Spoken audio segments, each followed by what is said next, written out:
Alrighty everyone, welcome back. It is now January 2nd of 2024, and given that there has been a lot of things happening between the Marvel Cinematic Universe, Lucasfilm when it comes to Star Wars, and just Disney in general, given that Bob Iger has been going through a lot of failures throughout all of 2023, and the fact that now in 2024, it's going to be very barren and empty for Disney, but 25 is going to be the big year. That's going to be the deal breaker, because we know that a lot of expensive failures are on the horizon, like Captain America 4, and even everything that's going on with Fantastic Four.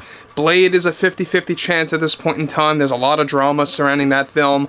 However, focusing on Deadpool 3, this is basically Disney's big chance at really obtaining any kind of a profit in 2024 that's already looking very ugly at this point in time based on everything happening between the creatives and the higher-ups over at Disney.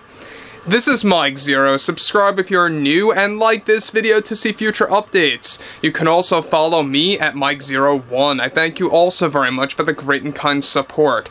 So the thing about Ryan Reynolds is that we know that he has been having ongoing issues with those like Bob Iger and the rest of those high up at Disney, really kind of attempting to throw in diversity, equity, and inclusion, aka DEI, into the third act of the film in a very heavy way, mind you, to the point where it would distract the audience and take them out of the story.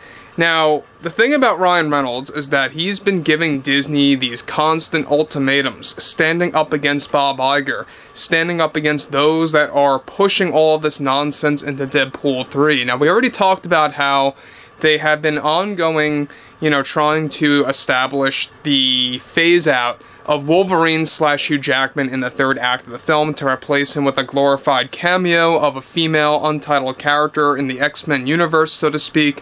However, this is where things get interesting, is that with, of course, the Deadpool 3 drama only getting worse for Disney and Bob Iger, one major development has to do with Ryan Reynolds and what he recently did against Disney in the back-and-forth battle over creative differences for the third act of the film.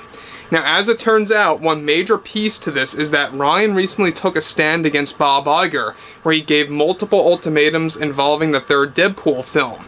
A significant update to the ongoing issues is that Bob Iger recently got caught in an intense argument in the recent meeting that he was done between the creatives and the Disney higher-ups over the rest of the filming for Deadpool 3, where Ryan was made, of course, clear and made it very much direct to Bob Iger that he would be willing to leave those projects that he is, of course, still signed on for, apart from those that he was removed from. This essentially caused Iger to cave into making one of the biggest decisions for Deadpool 3 by fully reinstating Hugh Jackman's Wolverine into the third act of the film.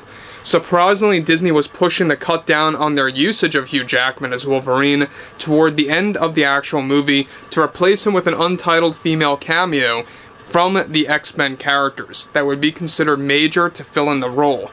This is something that Ryan had serious creative issues with Disney about, since he always wanted a proper ending between both Wade Wilson and Logan for the end of the third Deadpool film.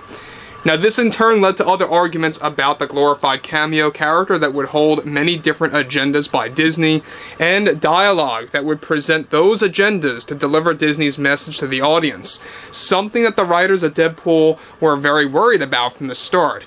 This is now, of course, the fourth ultimatum that Bob Iger caved into when it comes to the ongoing arguments surrounding the third Deadpool film between the creators and those over at Disney in the corporate ladder, such as Bob Iger as the lead cause of these problems.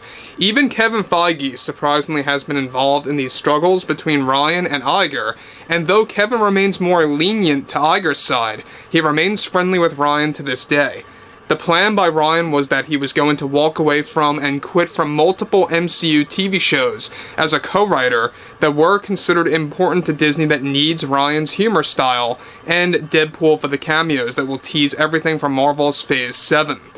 So guys, before I get to the big conclusion about what's really going on here, this just goes to show you that Disney is beginning to realize that they have someone that they know they can't lose with some of those projects that they have lined up. Now, we already talked about this a couple of weeks ago, that Disney did, yes, remove Ryan Reynolds from some projects in the lineup for MCU Phase 7, specifically as a co-writer, that dwindled down the amount of projects that he would be co-writing on a drastic level. So now Ryan really played a very interesting card that he put on the table, where he said, alright, you know what, if you're not going to fall into these demands or these requests that I'm pushing, I'm going to walk away from these said TV shows that he knew Bob Iger needed Ryan for, that he knew that Bob Iger needed that actual humor style to make those shows actually work. And that really makes you wonder, you know, what are these shows? Currently they're untitled, they're going to be all for Phase 7, they're going to be announced next year in 2025, mind you. It's going to be a very big deal for Disney. And interestingly enough, they really are in a scramble right now. They don't know what to do.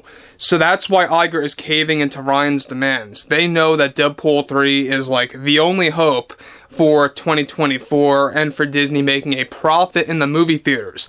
Apart from Deadpool 3, I mean, let's face it, you got Inside Out 2, which that's not looking good either. You know, we'll have to wait and see how that rolls in June. But moving onwards, alright, this is ultimately what led Iger to fall into Ryan's demands and decided to remove this glorified cameo that would essentially replace Wolverine in the final act of the film. And though creative differences are still happening with this film right now, Iger is still pushing for his usage of DEI into the film for what remains of the actual principal photography phase. One big roadblock that Ryan is trying to break down right now currently. So again, I mean, he's still got to get through that hurdle where Bob Iger is still to this day getting his way of pushing that DEI nonsense in there. The good news is that this is the 4th ultimatum that he fell to under Ryan Reynolds, because Ryan made those demands. He made those moments where he put his foot down and said, if you don't do this, I'm going to do that. And that's really good on his part. It's good and nice to see somebody finally standing up against Disney. I mean, we've had a lot of successes in 2023 and now in 2024 with people standing up against Disney. You had people like South Park Studios, you had Elon Musk, you had the Daily Wire, and now you got Ryan Reynolds behind the scenes. I mean, that's really like 4 different isolated moments, you know, standing up against Disney in different ways. So I think at the end of the day, I mean, what you're going to realize with Deadpool 3, given that the 3rd act is so tainted right now, I would not be surprised if this movie is going to be very inconsistent, where it's going to have some good parts thrown in there, and it's going to have some quite cringe moments in the movie where it's going to take you out of that experience. And that's the one thing that a lot of fans don't want. That's the one thing I'm sure that Rhett, Reese and Paul Wernick, the writers of the film, don't want the audience to experience. And that's why they're standing up along with Ryan to fight against Bob Iger and those high up at Disney.